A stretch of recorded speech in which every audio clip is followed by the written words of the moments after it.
मेरे प्यारे दोस्तों, आज हम चल रहे हैं एक ऐसे वर्ड के बारे में सीखने जो है तो बिल्कुल पिद्दी सा है, तो बिल्कुल छोटा सा, बिल्कुल ही साधारण सा वर्ड है जो हमारे रोजमर्रा में हम इस्तेमाल किया करते हैं। हम अपने डेली यूज में उस वर्ड को बार बार इस्तेमाल करते हैं, बावजूद इसके वो वर्ड हमें कंफ्यूज करता है क्योंकि उसका स्वरूप, उसका जो रूप है वो बदलते रहता है और उसे हम अलग अलग पार्ट्स ऑफ स्पीच में भी इस्तेमाल कर लेते हैं, लेकिन हमें उनका अंतर नहीं मालूम होता या कई बार हम स्टक हो जाते हैं, एकदम समझ में नहीं आता है कि ये क्या हो गया।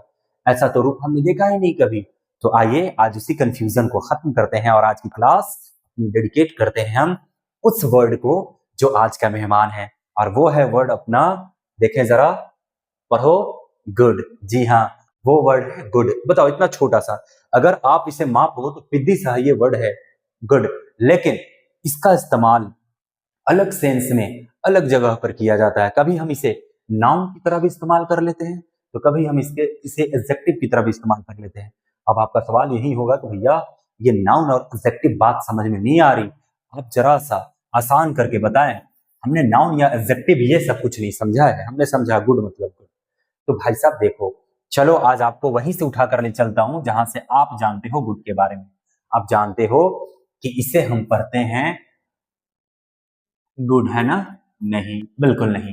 आपको इसे गहर से गु नहीं पढ़ना है, आपको इसे पढ़ना है ऐसे, गुड गुड। आपको लंबा खींचकर, लंबा स्ट्रेस देकर बोलना है गुड। ठीक है भाई? तो सबसे पहले तो हम इसका उच्चारण ही सीख लिए।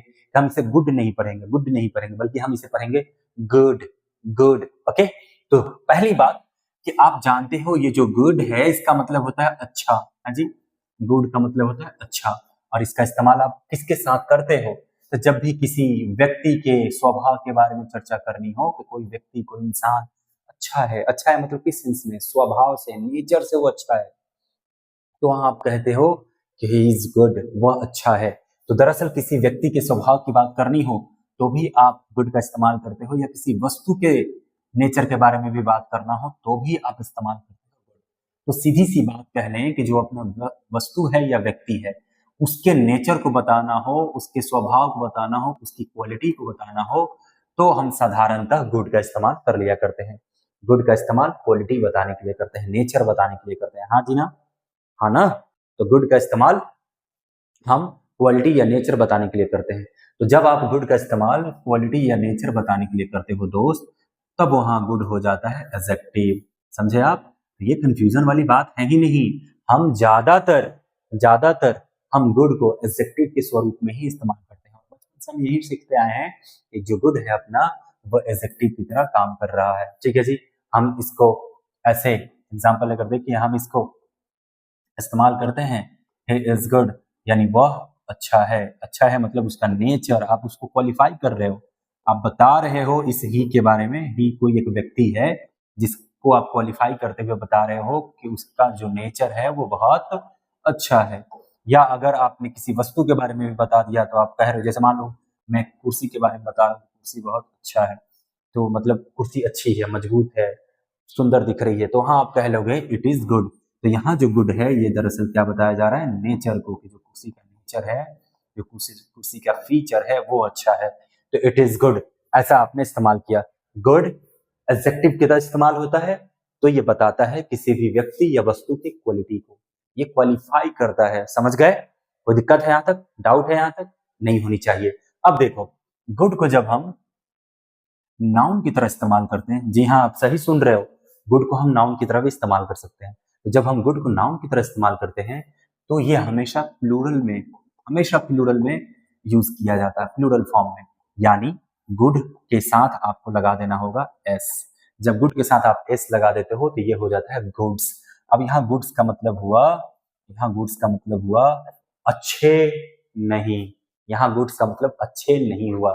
ऐसा मत समझ लेना कि गुड का मतलब अच्छा यानी एक व्यक्ति, और गुड्स यानी अच्छे यानी एक से ज्यादा व्यक्ति के लिए।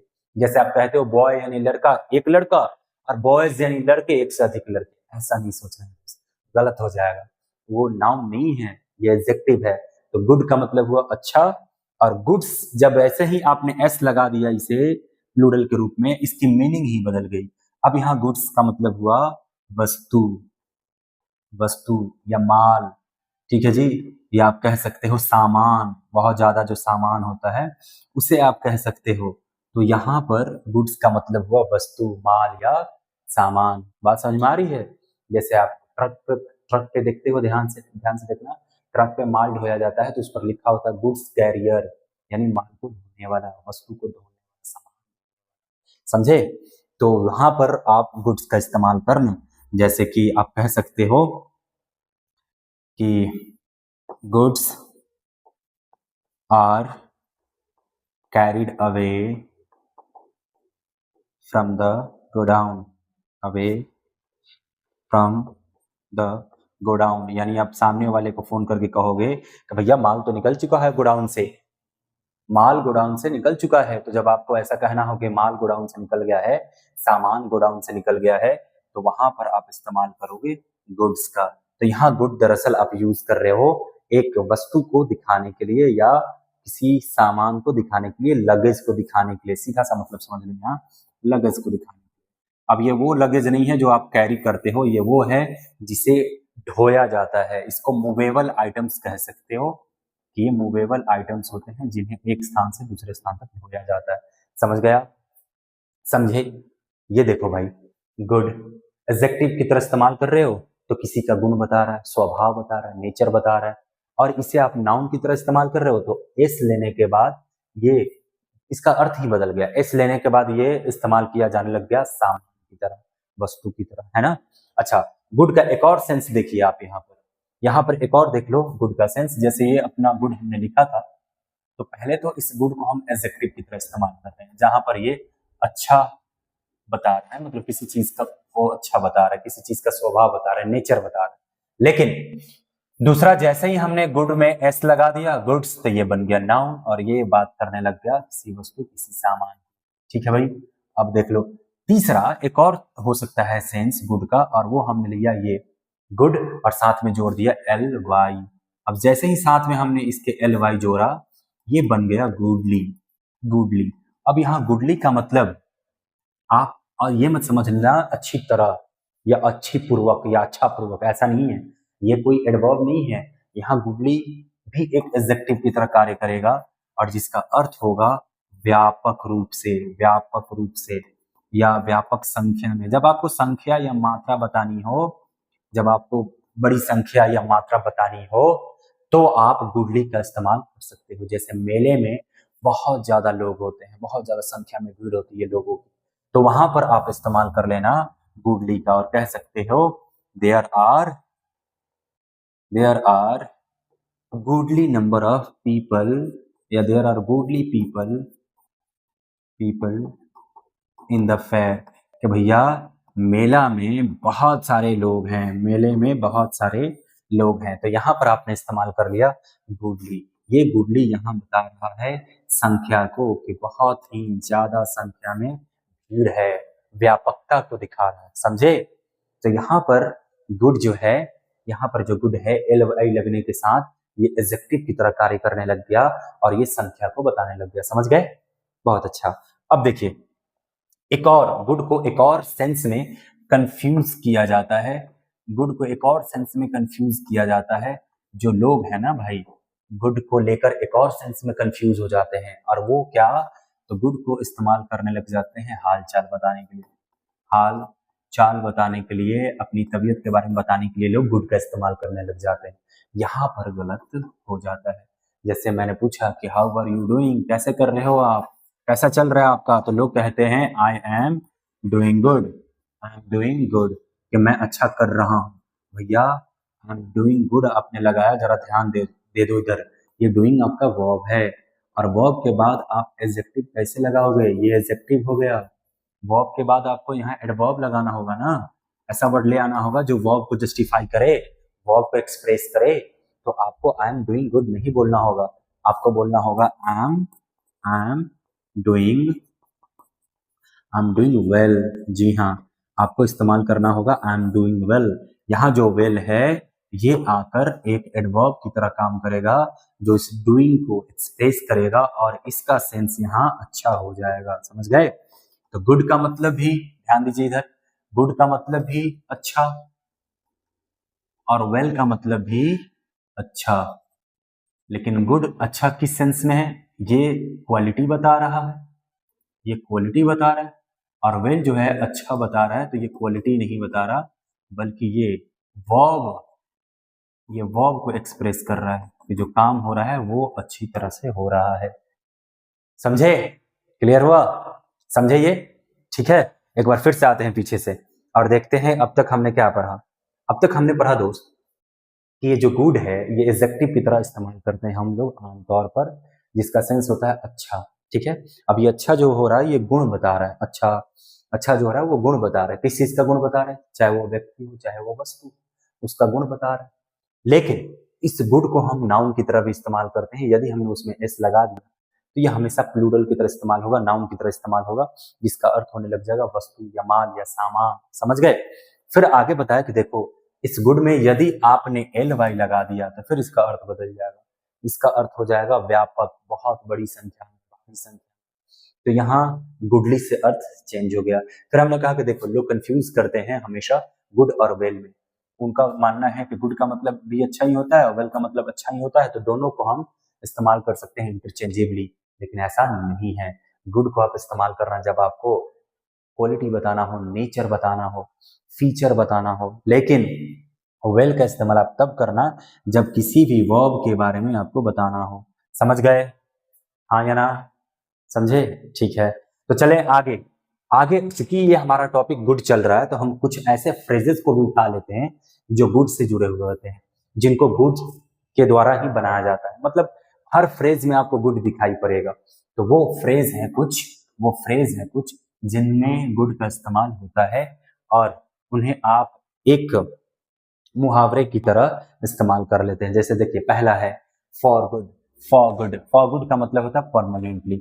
जब भी कोई व्यक्ति कहे फॉर गुड, तो फॉर गुड का मतलब हो गया हमेशा के लिए, परमानेंटली। ठीक है, जैसे एग्जाम्पल एक ले लीजिए,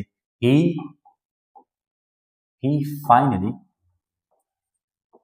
quit smoking smoking for good.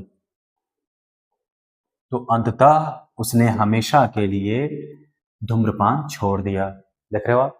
तो यहां पर हो रहा है ही फाइनली क्विट स्मोकिंग। उसने उसने अंततः स्मोकिंग छोड़ दी, धूम्रपान छोड़ दी। कैसे? हमेशा के लिए, परमानेंट। हमेशा के लिए उसने छोड़ दिया अपना सिगरेट पीने की आदत, अपने सिगरेट पीने की आदत। तो यहाँ पर जो आप लगा रहे हो फॉर गुड, यहाँ फॉर गुड का मतलब हो रहा है परमानेंटली।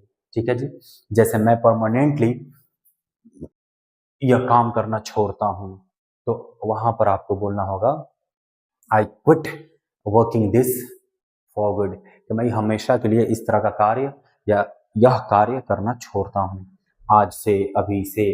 तो जो भी है सेंस, आपको दरअसल फॉर गुड का इस्तेमाल करना होगा हमेशा के लिए।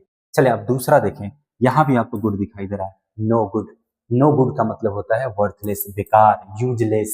ठीक है, जैसे गर्मी आई और गर्मी हमें हमेशा शिकायत होती है पंखे की कि पंखा अब बेकार हो गया, काम नहीं कर रहा है, दूसरा पंखा लगाना होगा या एसी लगाना होगा, कूलर लगाना होगा, पंखे का कोई इस्तेमाल कहाँ है। तो वहां भी आप नो गुड का इस्तेमाल कर सकते हो। जैसे आप कह सकते हो the fan is no good, no good for this summer. तो भैया इस गर्मी के लिए पंखा बेकार है। इतनी ज्यादा गर्मी पड़ रही है, इतनी ज्यादा गर्मी पड़ रही है, इस गर्मी के लिए पंखा बेकार है। ये जो रूम में लगा पंखा है ना, ये बेकार है, इस गर्मी के लिए काम ही नहीं कर रहा, कोई अब इसका इस्तेमाल रहा ही नहीं। तो जब ये यूजलेस हो गया, बेकार हो गया, तो वहां पर आपने नो गुड का इस्तेमाल कर दिया। जब भी किसी चीज को बताना हो तो अब बेकार हो गई, अब उसका कोई मतलब ना रहा, अब उसका कोई इस्तेमाल ना रहा, तो वहां कर सकते हो नो गुड। ठीक है, समझे आप? हाँ या ना? जैसे मैं कह सकता हूँ कि this stylus is no good, कि अब स्टाइलस बेकार हो गया, अब इसका काम ही नहीं कर रहा है। ठीक है, ऐसी सारी चीजें आप इस्तेमाल कर लेना नो गुड को लेकर। चले नेक्स्ट देखते हैं, नेक्स्ट फ्रेज की तरफ बढ़ते हैं। तो अगला है अपना good for nothing. Good for nothing इसको कहते हैं यूजलेस, ये भी बेकार का ही सेंस देता है। जैसे आपने अक्सर ताना सुना होगा कि काम का न काज का, दुश्मन अनाज का। कि भैया तुम बेकार ही हो, तुम निठल्ले हो, बेरोजगार हो, घर पे बैठे रहते हो, कोई काम नहीं करते हो, तो वहां भी लोग ताना मारते हैं एक दूसरे व्यक्ति को, ये कहते हुए कि तुम तो बेकार हो, एकदम नल्ले हो, तुम कोई काम नहीं कर रहे हो। तो वहां पर आपको यूजलेस या बेकार के सेंस में इस्तेमाल करना होगा।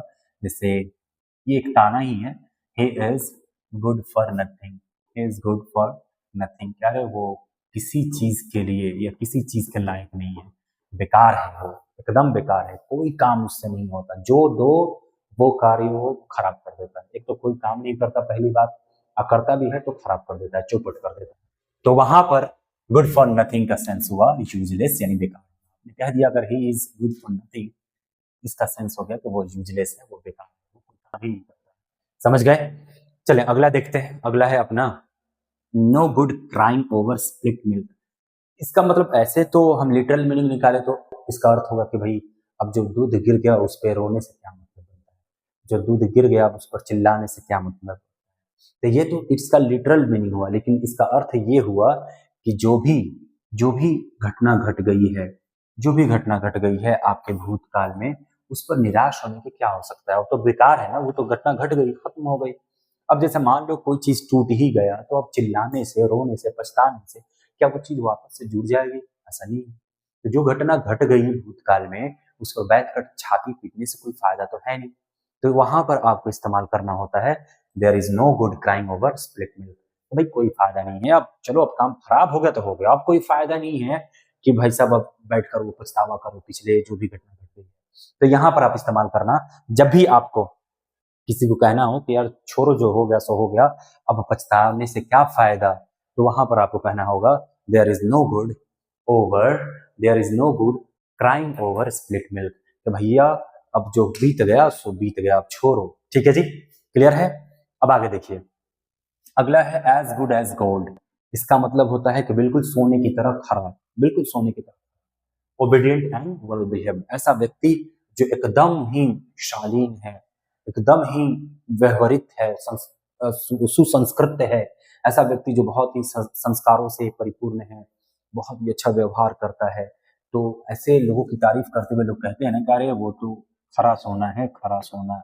अब ये खरा सोना कहने का अर्थ है कि उस व्यक्ति के नेचर के बारे में बताया जा रहा है। तो वहां पर आप इस्तेमाल कर सकते हो the boy is as good as gold, कि जो बचवा है ना, वो बचवा बिल्कुल सोने की तरह खरा है, इसमें कोई संकोच नहीं है, आप उसके साथ विवाह कर सकते हैं अपनी बेटी का। तो इस तरह से आप इस्तेमाल करते हैं गुड से जुड़े हुए इन फ्रेजेस का। एज गुड एज गोल्ड यानी बिल्कुल सोने की तरह, बिल्कुल सोने की तरह प्योर। समझ गए? यानी कोई दोष नहीं है उस व्यक्ति में, वो व्यक्ति जो है ना वो दोषहीन है, दोष युक्त नहीं है, दोषहीन है, उसमें कोई दोष नहीं है। तो वैसे व्यक्ति का नेचर दिखाना तो आप इस्तेमाल कर सकते हो एज गुड एज गोल्ड। ठीक है भाई? और भी होते हैं गुड से जुड़े हुए, जैसे गुड एग, बैड एग, और भी मतलब फ्रेजेस का इस्तेमाल होता है। गुड एग, ये गुड एग उस व्यक्ति को के लिए इस्तेमाल किया जाता है जो व्यक्ति बहुत ही अच्छा होता है, बहुत ही वेल बिहेव्ड होता है। बैड एग उस व्यक्ति के लिए इस्तेमाल किया जाता है जो मनचला होता है। तो खैर उसके लिए सिंपली हम गुड और बैड का भी इस्तेमाल कर सकते हैं। एग लगाने से क्या मतलब, जिसको नहीं मालूम होगा वो अच्छा अंडा और बुरा अंडा समझने लग जाएगा, इसलिए मैंने इसको शामिल नहीं किया, इसका इस्तेमाल आप कर सकते हो ऐसे व्यक्ति के लिए जो बहुत अच्छा है, जिस पर आप भरोसा कर सकते हो। ठीक है जी? तो गुड एग आप वैसे व्यक्ति के लिए इस्तेमाल कर सकते हो जो भरोसेमंद है, जो व्यक्ति भरोसेमंद है उसको आप कह सकते हो ही इज गुड एग। और जो भरोसे के काबिल नहीं है, जो एकदम ही दगाबाज है, तो उसके लिए आप इस्तेमाल कर सकते हो बैड एग। लेकिन छोड़ो यार, आप चीटर भी सिंपली इस्तेमाल कर लो, चीटर तो काम चल जाएगा। तो ये रहे अपने गुड से जुड़े कुछ फ्रेजेस। तो दोस्तों आज ये छोटा सा वर्ड हमने उठाया था गुड, और इस गुड के कितने सारे सेंसेस थे और इससे कितनी सारी चीजें जुड़ी हुई थी आज की क्लास में हमने देखी। अगली क्लास की आप प्रतीक्षा करिए, अगली क्लास में हम अगली क्लास में हम फिर से एक ऐसे ही वर्ड को ले आएंगे जहां पर हम इसी तरह से विस्तार से आराम से पोलाइट वे में एक चीज को समझेंगे। ठीक है जी? तो आज के लिए हम इतना ही रखेंगे।